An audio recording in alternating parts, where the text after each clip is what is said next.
خدای زما ټولې هیلې ړنګې شوې نور د زندګۍ نه ستړی شوی یم خاورې مې ځوانې شوه د غربت د لاس نور مو صبری نه ستړی شوی یم ټول د سر ویښتان مې پکې سپین شوله پراتې مزدورۍ نه ستړی شوی یم ژوند په دې دنیا یوازې خنده دی نور له جدایي نه ستړی شوی یم لرې مور او پلار نه ژوند اسان نه دی خویندې ورونه وایه په چا ګران نه دي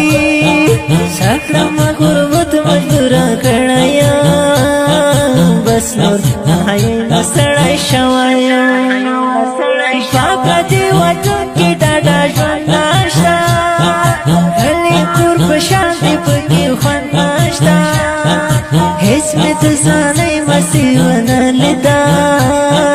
داسې غریبۍ نه ستړی شوی یم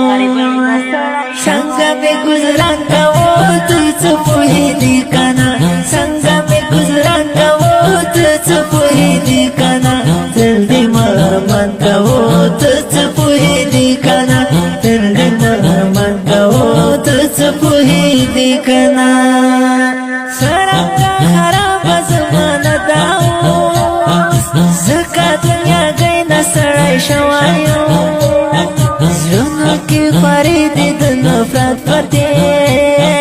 بس بې وفایي نه ستړی شوی یم په چا کوم باور چا کې وفا نشته اوس خو مینه په خندا نشته هر څوک اوس لټون د خپل مقصد کوي نور ده چې د سۍ نه ستړی شوی یم څوک مې پرمختګ ژوند کې لیدی نشي بازې بازې په سترګو کتلی نشي راته معلوم شو سني یاران خپلو پردي نه ستړی شوی یم ډېرو سره ناسته پاسته ومې کړه خدای شاهد د ډېرو سره ښه مې کړه خپله مې په خپل زړه کې ګلګل کړم شي راته زړه نه ستړی شوی یم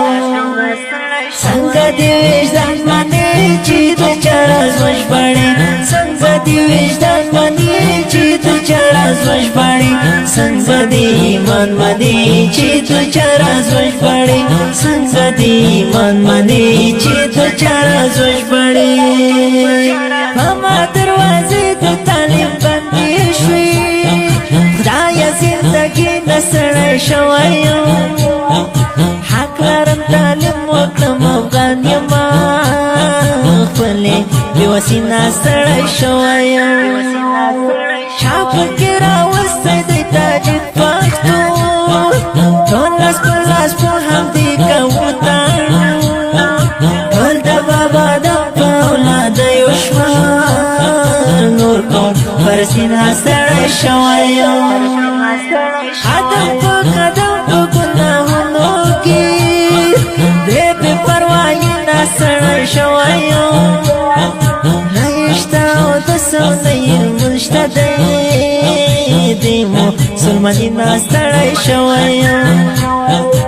امیر خان کریم که هر څه وایم حقیقت سره اواز د زړه وایم امیر خان کریم څوک چې څه کړي زنو شیطاني نه ستړی شوی یم ژباړمه د زړونو ترجمان یمه